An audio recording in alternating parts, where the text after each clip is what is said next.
morning, good afternoon, good evening, depends where you're logging on from. I hope if you're in the UK, I'm sure you're going to be hot enough, but you might even get hotter today after listening to everything we've got to say. Today, we have a very, very interesting topic. We've had a lot of inquiries about this over the last few months, and since COVID, a lot of people are still working from home.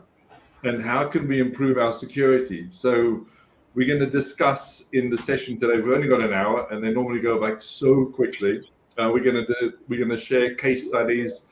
We're going to talk about how can you improve your security. So we're going to give a lot of tips and tricks.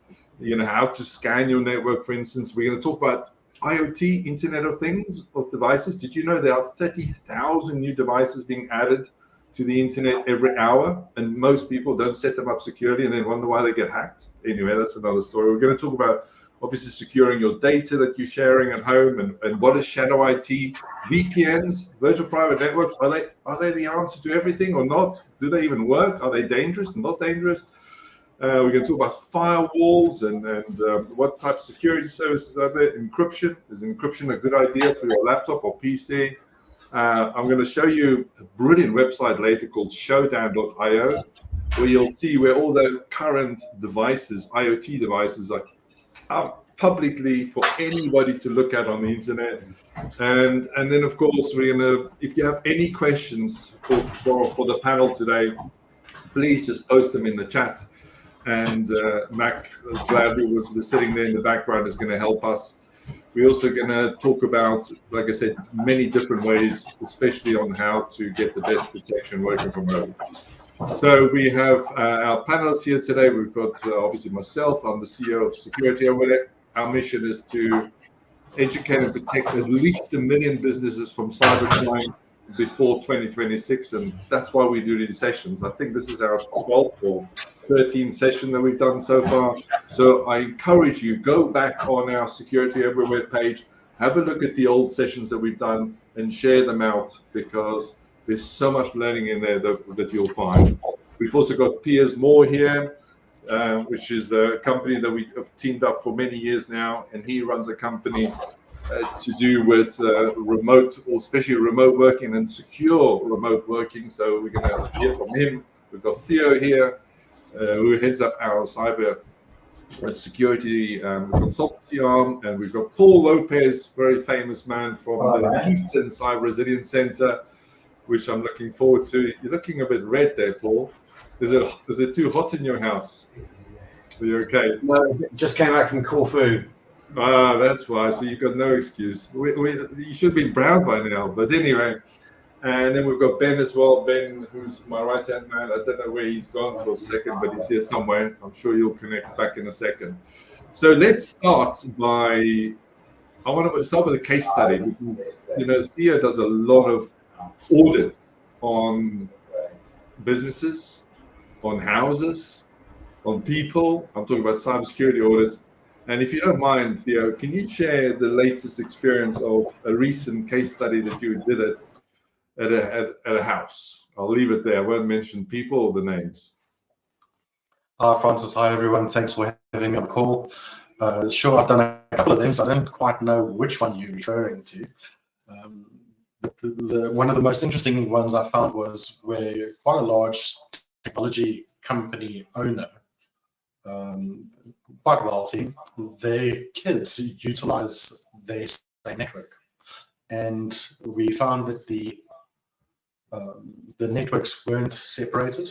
So the one child's machine had already been hacked, and criminals had taken some data from this person, and the sibling said that they were speaking with support for their game on Discord, and they were getting Discord administrators to help them. So when we dug deeper into it, it was all fake. The Discord administrator did not exist. The account was created and deleted just before the communication started and directly after the communication finished. So they were able to infiltrate that network. That the one you're talking about? That's the one. And so, what with wisdom did you share, or what was the end result? Well, we told them there's so many things that they should do to protect them, and we haven't heard back since. They haven't listened to the advice that was given. They didn't implement any additional security solutions. Thank you, Theo. I think that sets the scene nicely because, when people were working from the office, at least they had their IT team there or people that they can talk to, that dare I say a firewall and all the usual stuff. And now they're sitting at home and they're completely oblivious to the attacks that are going on. And on that note, I want to pass over to Paul, because Paul just shared a very interesting story with us. And I mean, he deals with these cases every single day. No wonder he's so red. So Paul, can you share with us what we spoke about a little bit earlier? Yeah, sure. So, so I was a police officer for 30 years, spent most of my time in sort of serious and organised crime covert policing before moving into cyber towards the end of my career. Started the kind of working from home journey like most of us in 2020 following the pandemic. And I think I just want to add a bit of context and some of the kind of real world stuff that you face when you're working from home.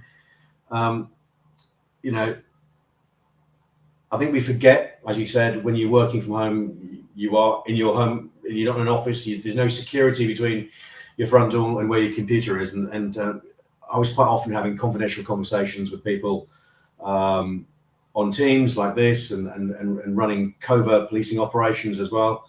And my window's open, simple stuff, right? This is not high-tech stuff, simple stuff. And who can hear what I'm talking about outside of my house? I've got a very loud, booming voice, sadly, and my wife can sometimes hear me down the garden when she's working in the office down there. And I think, we think we're safe, we're cocooned, we think we kind of get into that working in office mentality, but we're not. We're working in a much less secure environment, and we forget sometimes, in the heat of the moment or when we're just working through our day. So, how secure is the environment in which you're working in your house? I know you've got a front door, you've got bricks and mortar, you've got windows, and all, but who can hear and see what you're doing when you're working? And as we were discussing, Francis, you get up and go to the toilet, and you can go to make some lunch, and you've got stuff on your screen, and you've got your family in the house. We've got a cleaner. You've got a cleaner who comes into your study. You print things off with your printer. Who can see what you're doing? It's not like a pack tag secure entrance office like the kind of place I work normally, and so it's a much less secure environment. And again, how do you dispose of the material that you're printing off? Do you have a shredder? Is it a proper shredder, or you take it back to work and shred it there, or you chuck in the bin? There are lots of things like that that you kind of just don't really think of, I suppose, when you're working from home. And it's the same for all of us. We're having confidential meetings now with clients, with customers, and how much of the information that we're talking about on our screen, how much is visible to other people when we're not in that in that workspace. Even if we are, kids come in, or a cleaner, or whoever it might be, a friend, family. So that it's just kind of like that general thing. We're not in an office. We're not protected by a security guard. We're not protected by security doors. So everything that we've got in front of us, I'm sitting at now, same as all of us here now, probably working from home. It's far, just generically, it's far less secure than it would be if we were working in a secure office environment. And I think we all need to be aware of that. So going on from that, I'm sure you'll be talking about some of the the security issues about how secure is your home Wi-Fi. We recently, as a centre, we had to we signed up to Cyber Essentials Plus, and part of that was to make sure, have we changed the default settings on our security on our home Wi-Fi, or the passwords and what have you, so is our home Wi-Fi secure? In policing terms, we have we log into work through a secure network. It's like a VPN, but even more secure. But are you doing that? Are you using a VPN to access your company's information, which might be held in the cloud or a server in an office environment. And I think as well, I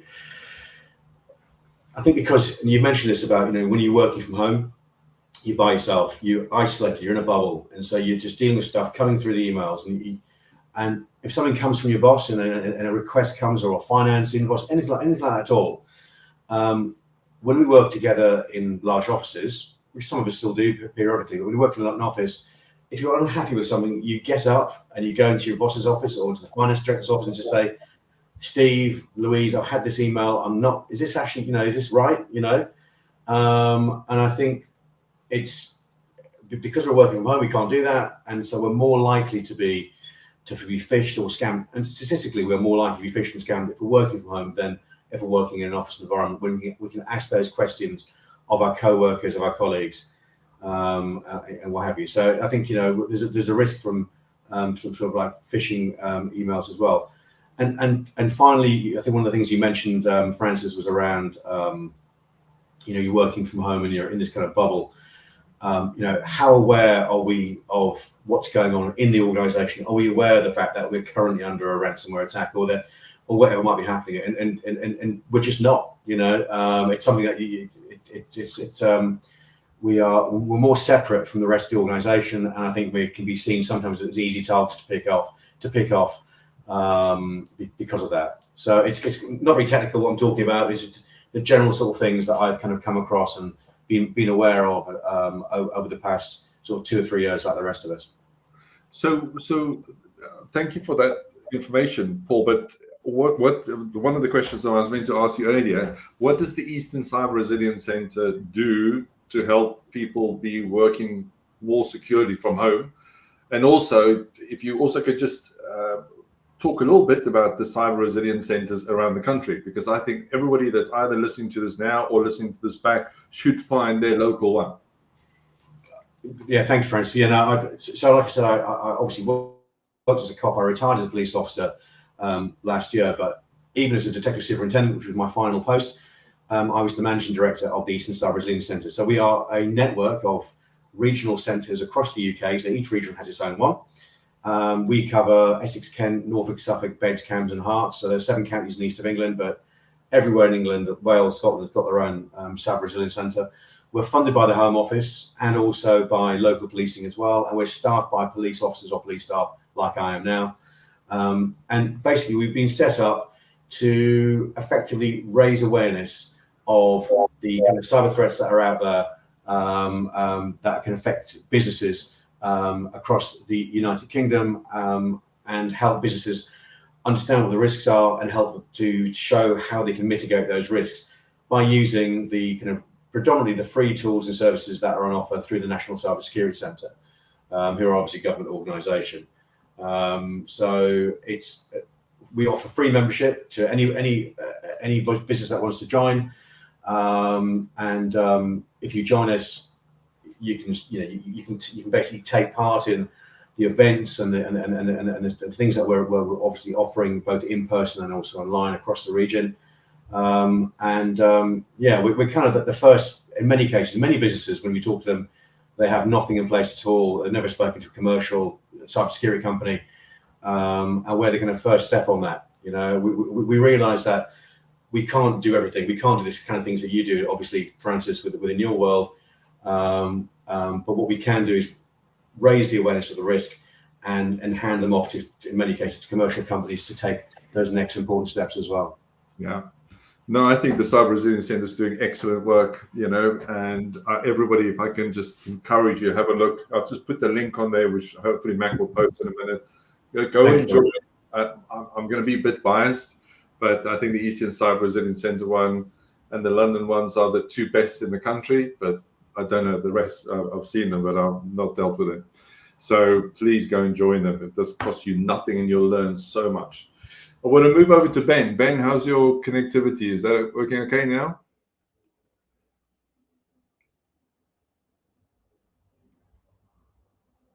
No, we can't hear you. Are you on mute or? Yeah, pounding the I'm still on mute pot from me. Apologies. Good morning, good afternoon, good evening, everyone. So Ben, would you introduce yourself, and then I'll ask you. I've got a lot of questions for you, but I'll ask for the first one in a minute.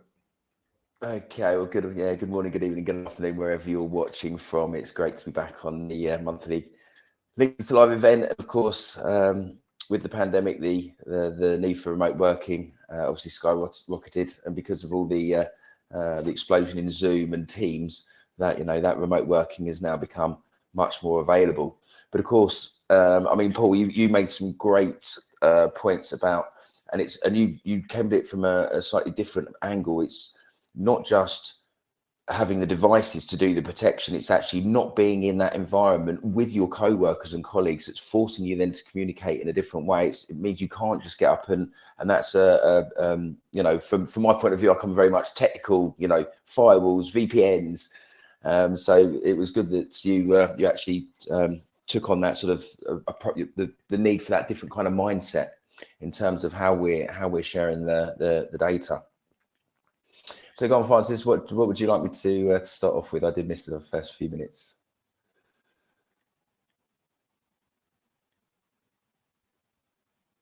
Am I still with everybody? Guess what? I got caught by the same thing. I didn't unmute myself again. So I can't even laugh at you. But I just want to say thank you, Ben, because you were meant to be off today and plans changed. So you decided to come in and be here again to do the LinkedIn Live. So thank you for that. My question to you is, people working from home, what should they look out for? What are the first or the top 5 things that we normally do to help people to work more securely from home? Okay, well, the first one is I think your favorite one, Francis, and that's to actually have a different Wi-Fi network for your business communications from the rest of the family. Francis, you've got two sons, and they've had their fair share of threat alerts generated where they've been downloading their gaming mods. And the whole thing about a gaming mod is it's a hack bit of software, or it's software that's actually making a modification, hacking the original source code. So of course it's such an easy thing for scammers and attackers to actually hide malicious code in the mod, which then gives them the backdoors and access to the network. And then if you're on the same network as the children on the same network as everyone else, then the opportunity for the hacker to be able to attack other devices on the network is big. So it's to set up a second network. Now, normally on a home router, they often have a tick box, so you have to access the router via its web page. So there's normally instructions on the back of the router with the IP address, so you can actually browse to that web page. And they very often now have a tick box where you can turn on a guest network, and that's the one to have the kids on, and then you can keep the business one private. With some routers, you will actually have to set up a second network and give it a name. You give it a new password, but there's lots of resources available from the main vendors and internet providers that will help you to set that up. So it is a little bit technical, but it's not overly difficult if you're prepared to look up and find the instructions from the vendor. So that's number one. Number two is obviously to actually change the default passwords, as Paul said. So you must go and do that. Now, it's actually a lot better in that the ISPs were forced to not provide generic router admins, and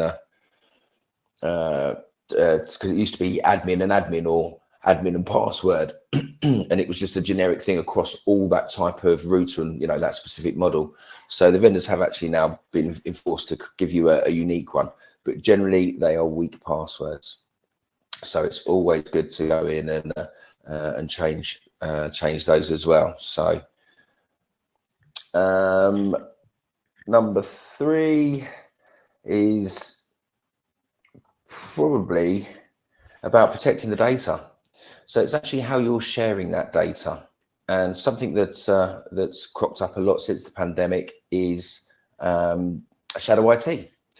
So it's where people are working from home. They may be using their own device rather than the office computer. So they've got their own apps installed, and now suddenly they're sharing stuff via the apps that they've got installed, because it's nice and convenient, such as Dropbox. Whereas really they should be using the official services that the company provides. So we obviously encourage people to use the Microsoft Teams and OneDrive for sharing data, because with our email security service, it covers the whole of 365. So same with Google Workspaces and Google Drive. So it can actually protect that data and the data that's being shared to you against anything malicious. And obviously, as Paul mentioned, now that people are working from home, you become what's known as the lowest hanging fruit, which means you're much more likely to be targeted and be preyed upon. I mentioned firewalls at the start. So you do have a firewall with your home router, but it's not going to be the powerful corporate sort of enterprise level one that's going to be in the office. It's actually inspecting the data and inspecting the traffic that's coming into the network. So it's very important again to make sure you're using just the official channels to be able to share the data in a secure way. And this actually leads quite nicely onto Piers, who's a guest panelist for us today. One of the ways of sharing data is obviously you might need to connect to the office network, and the traditional way was a VPN. But VPNs can be hacked, so they can be brute force password attacked. If the multi-factor is not set up, the multi-factor can be intercepted. And actually, if you've got a permanent connection open to the office, then if you catch a cold, if you have any kind of vulnerability or compromise actually at the home network, you've just given direct access straight in to the rest of the office and the corporate network, and then potentially all the other home users who are also on their VPNs. So what we actually recommend, there's two things we recommend. One is to actually use remote access software. So rather than using your own device to connect to the corporate network, what you're doing is you're remote accessing your device within the network. So all you're doing is actually screen sharing and sending your keyboard clicks. You're not actually taking the data out of the office, because you're actually working on it on your computer within the office with all that protection. So we actually recommend using something like Screen Connect, or there's TeamViewer and various others that can offer you a secure connection into your computer. But going one step further again is, rather than have a computer that's hosted in the network that you're connecting to, you can actually have your own network in the cloud. So Francis, I was just bringing Piers in, and we've partnered with Piers now for a number of years, because the safest way, as I was just saying, is to be working on the data within a confined environment, so that it's never being exfiltrated. That cuts down on the risk of attackers such as ransomware attackers. They tend to exfiltrate the data first, but also from disgruntled employees. We work with a couple of industries where we know that an employee has left and taken a lot of the corporate data, so they can set up on their own in competition to the ex-employer.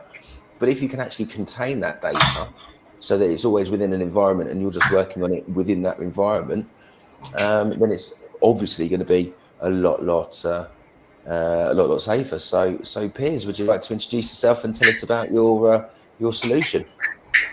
Thanks, Ben. Yes, my name's Piers. I own a company called More Technology.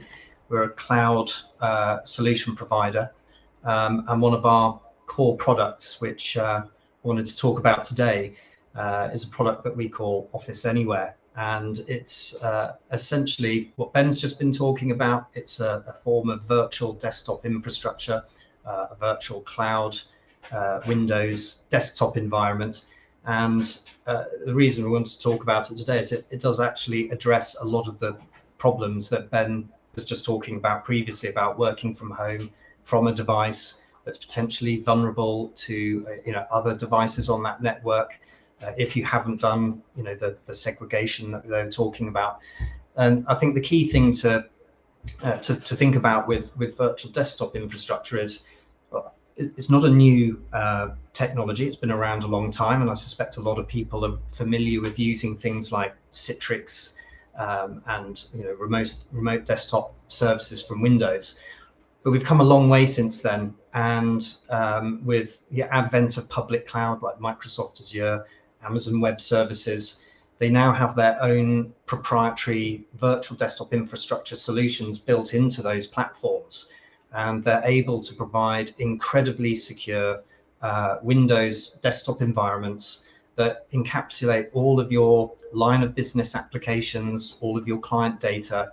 Everything sits within that cloud environment, and it's completely separate from any of the endpoints that you're using. So where you've got a lot of people working from home, as Francis was saying, since COVID, it's a great way of being able to deliver a secure Windows desktop experience across multiple devices. So you might have a desktop in the office, you may have been given a laptop to work from home, or maybe you've got a bring your own device policy.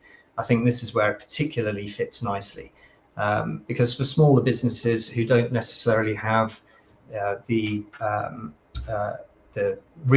financial resource to manage lots of different endpoints, lots of different firewalls with VPNs, this is quite a simple solution.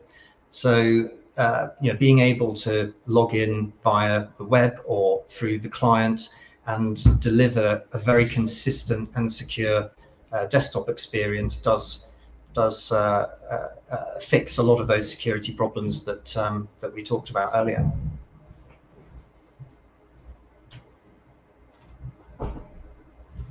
Is that it? Is that it? Sorry, I'm putting you on. Yeah, well, I can talk about this stuff all day. But thank you for being short, because Ben always loves to talk for a long time and you like to talk for a short time. No, I hear you, but the thing is, okay, we're not always sure what size companies are here, on the sessions, or who listens back afterwards. But one of the questions that we were asked before today's session is about encrypting data. Yes. So how will also data and also laptops or PCs at home or Macs, So does your system prevent that problem, or especially, I know you do a lot of stuff with regulated companies like law firms and people like that. Yes. Where it's also on another point, if we just throw in things like Cyber Essentials or Cyber Essentials Plus, which is one of the questions are, have you encrypted all your data? So how does this work? Well, it's funny you should ask me that, actually, because we had a request from one of our. So we do a lot of work with financial services because they're very compliance driven, and one of the largest networks is a company called Openwork. It used to be part of Zurich. Sent a request asking us those sorts of questions. How do we look after client data? What do we do in terms of encryption and those sorts of things? And with virtual desktop infrastructure, one of the benefits that you've got is that because everything is centrally managed within the cloud environment, it's very easy to turn on those sorts of features. You don't have to, with laptops, they need to be managed through some sort of remote management software, whether it's Intune or some sort of third-party device. And people break and need to replace laptops regularly, especially for bigger businesses, and it becomes a bit of a burden. It's a bit of a resource nightmare. So with the virtual desktop infrastructure, we can make sure that everything is encrypted with the Microsoft or Amazon encryption keys. They've got everything is 256-bit AES encrypted, and we can just simply enable those policies wherever we need them. All of the data that's transmitted through the network, or any data that's in transit or at rest, is the key thing, is completely encrypted. And like I said, because it's all centrally managed, it makes that process much easier. Yeah, no, well, thank you. I just wanted to clarify that point. I'm delighted to see that. Thank you very much, Piers. We'll come back to you in a second. I'm delighted to see Louise is here. Louise has been such an incredible lady. I've got so much time for her and what her charity does called AppSafe, because she works with a lot of children, and I really wanted her on the session today because she firsthand, she was here, she's gone now. I was going to tell you a really nice story about her, but now she's gone. Hopefully she'll come back in a second. But yeah, so Louise worked with a lot of children, and you can imagine the impact. And I've got my own personal story here because my son, he decided to download a dodgy mod. In other words, a gaming update or whatever you want to call it, which I'm sure a lot of people are familiar with. And luckily, again, we've got multiple different networks at home. We've actually, I know I'm at OTT, I think we've got about 6.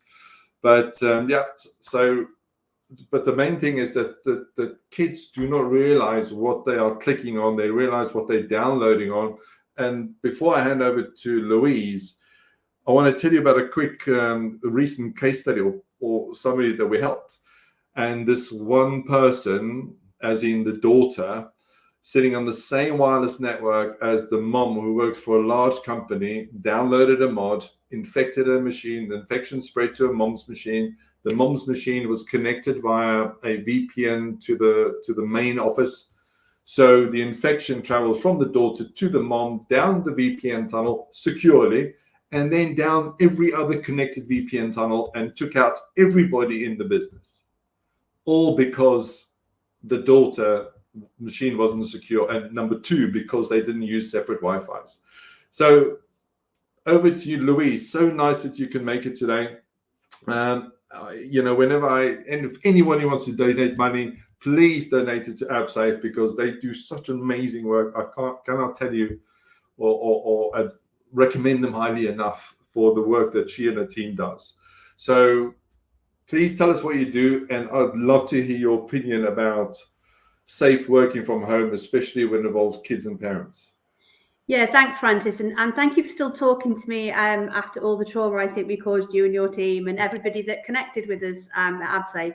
And now we're very secure, so thank you for that. We deliver health and safety education to children and young people, and our main aim is to keep kids safe. So a part of that is being safe online. And I think what was said earlier in the call, because I was actually listening, is that it's that kind of link to the psychological safety, to the online safety, and making those bridge somehow. So, what we say to kids here is that, yeah, you can go online, you can download, and you may be being phished and you've clicked on a link. But, when usually say, well, when it comes to Christmas, there'll be no Christmas presents because, to get to you, they can get to your parents, and what do your parents do online? And I think what we don't do enough is get adults, but particularly young people, to understand that every time they click, there's a consequence, whether that's a positive or a negative consequence.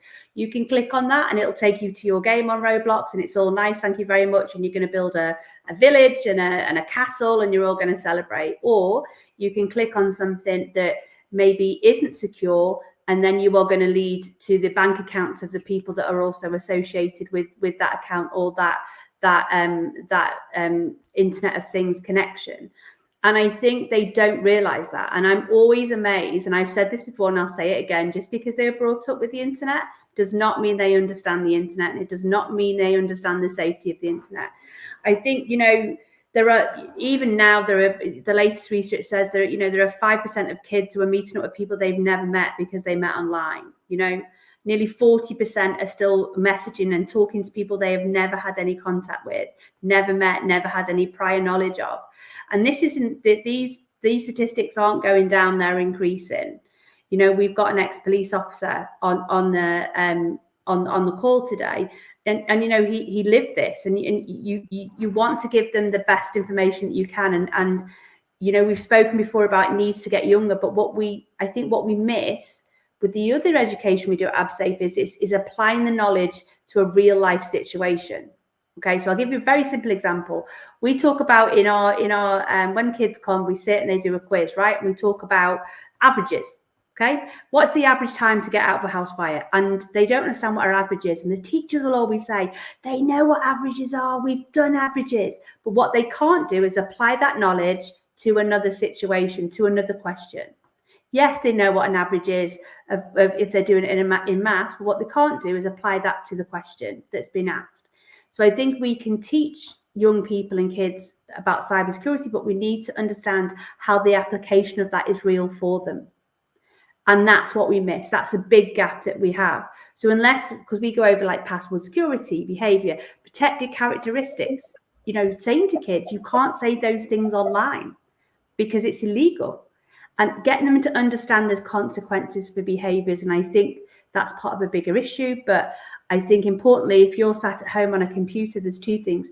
A, you're distracted because you're at work, because you are at work, but you are distracted by somebody coming to the door, the washing machine, or whatever it is. Or, you know, you're thinking, I wish I'd lived outside, or whatever your mind is doing. And you can have like 2-3 kids, but also people forget that we have grannies and granddads and nieces and nephews. You know, how many times do I have to tell my mom, please stop sharing that post on Facebook? It's a dog that's lost in New York. Stop it. And I think it's that kind of realization that, yeah, you might be in the office, but actually you're in the office / at home. So, but I think interestingly, more work absolutely needs to be done about the application of knowledge and putting it towards keeping kids safe online and not clicking on that link. So what does AppSafe do specifically to help children understand the risk and not do it, if there's such a thing, or man can hope? Yeah, so we talk about password security. Obviously, we talk about only sharing that with the people that pay the bill. We also, you know, we give them, you know, kind of phishing scams. If it doesn't look right, then don't click on it. You know, always talk about what you're doing online as well. You know, if you've got a message from Uncle Dan who happens to live in Newcastle, then go and check out It's Uncle Dan. I remember, you know, and if you're in trouble, have a code word that only you and your closest people would know. And it's little things like that. It's little hints and tips. But I think even talking about it gets them to think about the risk, because that's what we do at AppSafe. We get kids to think about the risk that they are about, the risk associated with the decision they're about to make, right? So if you see Uncle Dan and he's asking you, and you're not sure if it is Uncle Dan, then make sure that your mum contacts Uncle Dan or your dad or your carer or whatever. And I think it's about really getting them to think about clicking a button is a consequence. And I think that's the biggest thing. Every time you are connected to the Internet of Things, there will be a consequence, positive or negative, for all of us. But particularly for young people, particularly when they're more likely to be groomed online than any other time in their lives, that we need to be saying to them, we need to be looking at what's going on, who's overseeing that account. But, you know, if your parents are working at home, it doesn't mean you can just jump on their computer and start clicking about, because there will be consequences to that. Like you were saying, that, you know, they clicked on and then they took down the whole of that company's kind of control of their computers. So I think that's the interesting thing we do, is get them to think about the consequence of the decision they're going to make. And the consequences it goes directly, like I said, my example goes back to the parent. Because the parents are oblivious, they let their kids do whatever they like, which has a massive impact on their work life. Because if their laptop gets infected for whatever reason, and then they take it back to the office, unknowing to them that they're actually carrying an infection, almost like COVID, back into the office. Yeah, and we have to remember, a lot of the time the kids can be on the phones, right? So it's not just computers. And I think, you know, they may say, right, I'm going to work on my computer, you can have my phone to watch YouTube or whatever. So I think we need to be also looking at what devices they're using, because it may not be a computer. So people might think they're on a phone, therefore they're safe. But actually what we need to understand, the Internet of Things is the Internet of Things, right? We're all connected. And the biggest thing I say to kids is that, if you walk down the street, you might bump into 6-7 people. But if you're on the internet, you are connected potentially to billions. And I think we try and get that point across. So every time they make a click, there's a consequence. But it's not just computers, it is all the devices as well. Thank you so much. But please feel free to say anything you want to do to add, because I'm just looking at the time. Time always goes so quickly. I wanted to share a few more tips because, like I said, I've got a number of kids, three too many now. I love them dearly. But one of the things I did at home is I brought with me a little USB device that plugs into the to my computer, my Windows 11 computer. So the moment I walk away, I want to share with you first thing is, if you press is it Windows L locks it, or if you've got a keyboard like mine on the top right, there's a button that you press that locks the machine straight away. Because, you know, as much as I love my kids, the thing is when they stand over your shoulder, they can see your password. And if you don't have two-factor authentication turned on your PC or Mac, they'll just get in like that when you're off to make your tea or coffee. Now, I've got a workaround. So if you order this, and I'll share the link in a minute, there's quite a few companies make this, but mine is called Ben's. And you can set up 5 different fingerprints.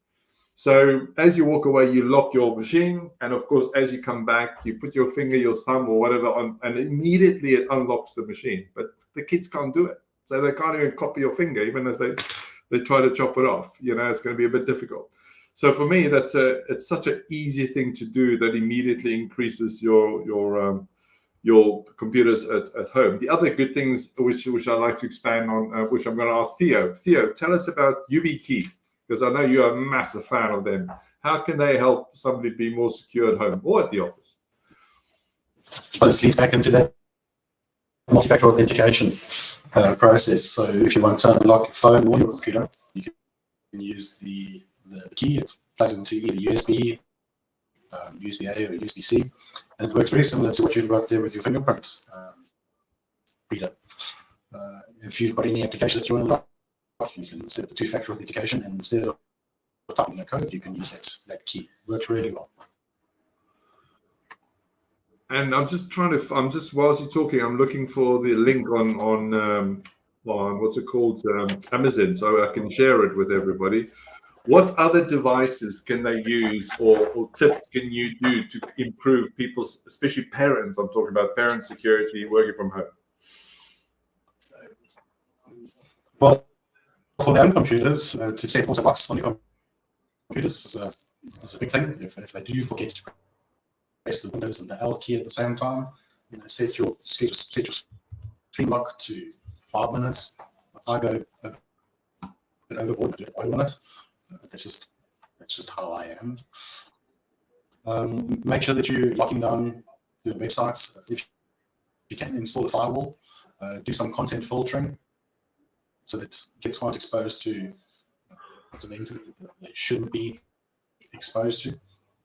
Sorry, Theo, your line is breaking up so much, and it's such a shame because I know you're sharing absolutely invaluable information. So what I'll do is I'll hopefully follow on what you just said. First of all, you said about having content filtering, which I think is so important. So I don't know if people know this, even on your Amazon account, on your Sky account, on your BT or your Virgin account, you can set up the age limit for people to access those networks. And especially like Ben said earlier, if you start separating your network, so, you know, I've got one for kids, I've got one for my IoT devices, I've got one for visitors, and I've got one for my office, and I think I've got one other, I can't remember. But the most important point to remember here is when you set up these separate Wi-Fi networks on the same physical device, on your router or firewall, an infection can't jump from one to the other. And this is why we always recommend people to do this. Because even if your auntie comes with an infected phone and she connects to the guest Wi-Fi, that infection can't jump then to your work Wi-Fi. This is so easy to fix. But coming back to the point of looking at your different accounts, let's use Sky as a good example. If you go into the settings and family or security, you can set age limits. So in other words, you can set it, if you've got 12-year-olds there, set it to 12. And then if you want to bypass it, you can set up a 4-digit code. And therefore, when you watch a movie or something, you can put a 4-digit code in, and that's another very good way of doing it. Piers, what's your view on a firewall at home? Does that give you all the protection you need or not? Well, firewalls typically are used to protect inbound connections. Hang on. Let me just swap. Can you hear me okay? Yeah, okay, that's better. Yeah, I mean, having a firewall at home, I personally don't see having a huge amount of value, because the routers that typically get sent out by Sky or whatever, you know, they protect your devices, your phones, laptops, or whatever through natting through how they actually route the traffic out onto the internet. So your devices aren't publicly exposed onto the internet. A firewall is really used to protect. Say, for example, I have a website or something like that, and I want people to be able to see it externally. I would use a firewall to control the traffic that's coming into my network, but that's not something that typically happens at home. I think it's more important to protect, the devices individually, to do that with some sort of endpoint protection, the password management that you talked about, segregating out the networks, I think is key. So those sorts of things I think are more important. A firewall, is quite a costly piece of kit, but it's not really addressing the types of security threats that we're talking about today. Yeah, the main reason why I'm asking this, Piers, and we get this a lot. People go, well, I've got a firewall at home and I've got Norton, McAfee, sorry, I have to swear. But, and they think they're safe. And that's so far from the truth. And this is why I just wanted to make that point. And I'd like to pass back to Ben, because Ben, do you believe, or if you were a parent or just, single person working from home, do you think having Norton or McAfee or one of the known antivirus solutions is all the protection you need? And why not, if you disagree? Almost cost myself another £1 there for the mute pot. Francis, it's a constant battle to try and actually get people to be more aware of the issues with traditional antiviruses. And the problem is they constantly rely on being updated. So with the next gen solution, it should be looking at behavior. So it's actually looking at what your machine's doing. Is that standard behavior compared to what it normally does? And it's obviously looks at the reputation of the servers and the places you're connecting to. So a next gen solution will see that you've suddenly got a connection to a server in China that you don't normally have, or maybe Russia.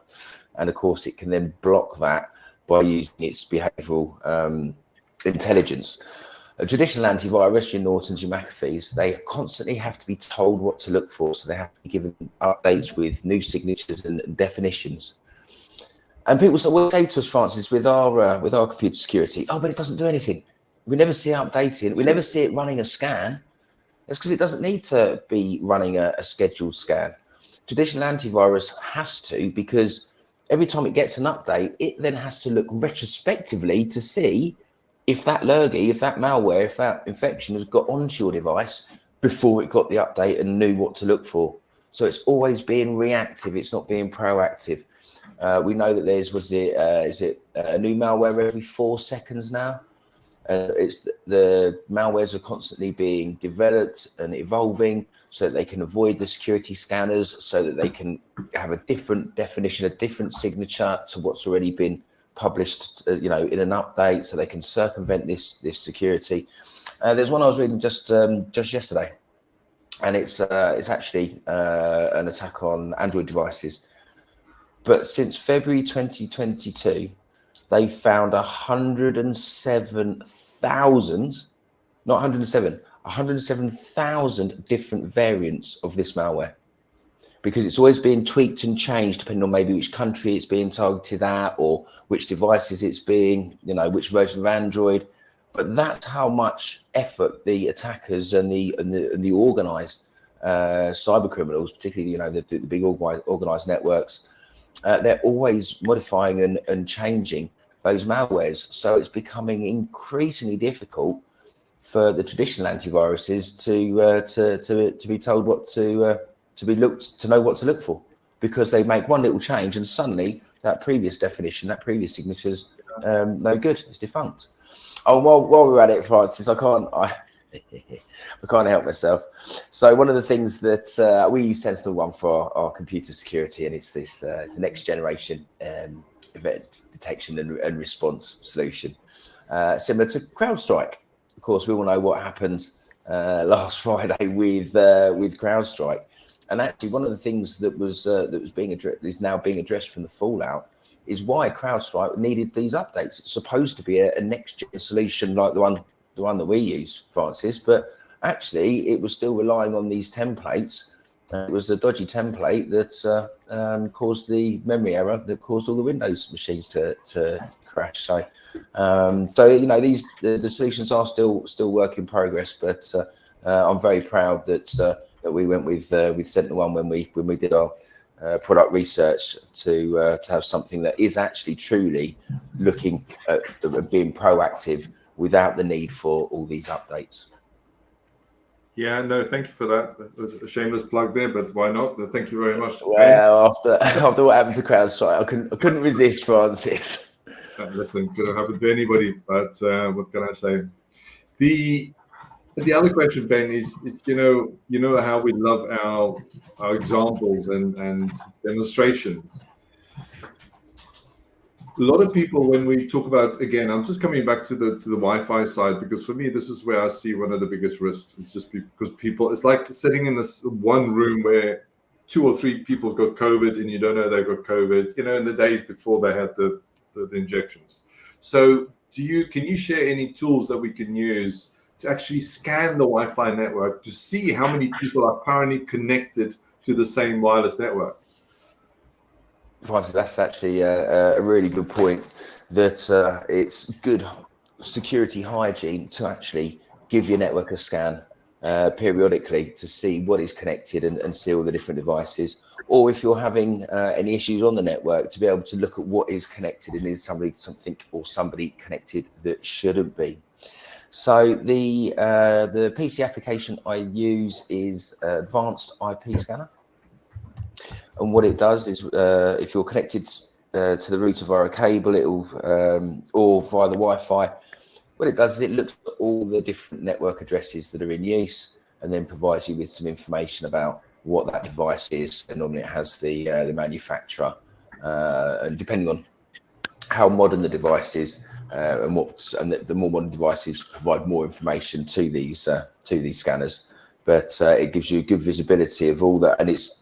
Most people, when I go around there and I use the scanner, they're shocked at the amount of devices. They don't take into account all the different things. The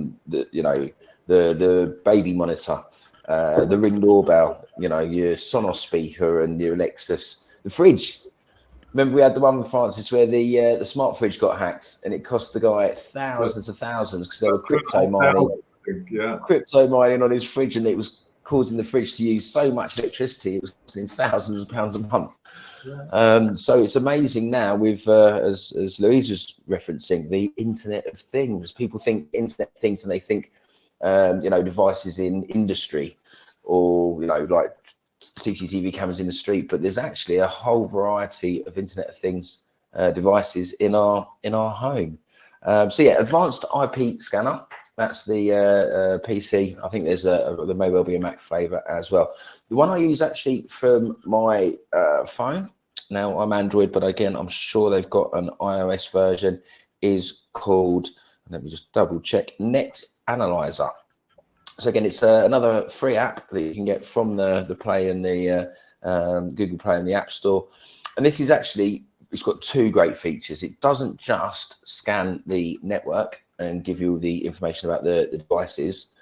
It actually also scans all surrounding Wi-Fi's as well. So you can either be looking at the network, or you can have it just broadly looking at all the different Wi-Fi connections in your. And again, that's very often eye-opening. That somebody, just in their semi-detached house in a regular street can actually have 8 or 10 networks all around them. And suddenly you get an idea of how much data is out there, literally in the air, and that's why it's such a target for the hackers and scammers. Yeah, absolutely. I mean, as you're talking, I'm thinking about so many different things that we still need to share, and we've only got 4 or 5 minutes left. But what I want to do quickly, I want to show people stuff. If I go to present, hopefully you can see my screen. We'll see in a minute, the entire screen. This one here. Can you see the screen okay? Can you see that, Ben? Yep, we got you. Brilliant. So this website is called showdown.io. This website is a public website that scans the internet every single evening, as far as I know, and finds all these unsecured devices. We talk about Internet of Things devices that people can log into. They list the usernames, they list the passwords. You can log on to, I'm not joking, look at this, industrial control system, lock system, video games, databases, CCTV cameras. It is frightening. And the reason why I want to show you this, and you can sign up a free account if you're really that way inclined, but when you log on here, you can actually, if you do this, if you go to a web page and you go, what is my IP.com, if you go to that website, and it'll tell you what your IP address is at home. If you copy that IP address and then you paste it into this website, it will actually search for your devices, and hopefully, God willing, none of them are listed here. But do the same at home as well. Sorry, at the office, because so many people don't realize how many open devices they have currently completely for the rest of the planet to log on and to see. And that brings me to points about printers. I'll tell you a quick story before we end about printers. So this guy, he's flying off to Malta, and he tries to print the tickets. This is, I can't remember this last year or the year before. Anyway, printer doesn't work. So he goes to his mom's house and he says, Mom, my printer's not working. Can I please print my tickets? I'm going to Malta tomorrow. She goes, no problem. Anyway, he tries to print to the printer, and guess what? The printer doesn't work again. So off he goes third time, like he goes to his mate's house, and then third time, like he printed the printers. He's paid his documents, the flight tickets for his trip to Malta. The next morning, the nosy neighbor, Martha is her name, Martha comes over to his mom's house and goes, was that your son there yesterday? He goes, yeah. He said, you know what? He came around here, tried to print his tickets. He's off to Malta today, but it just didn't work. And guess what?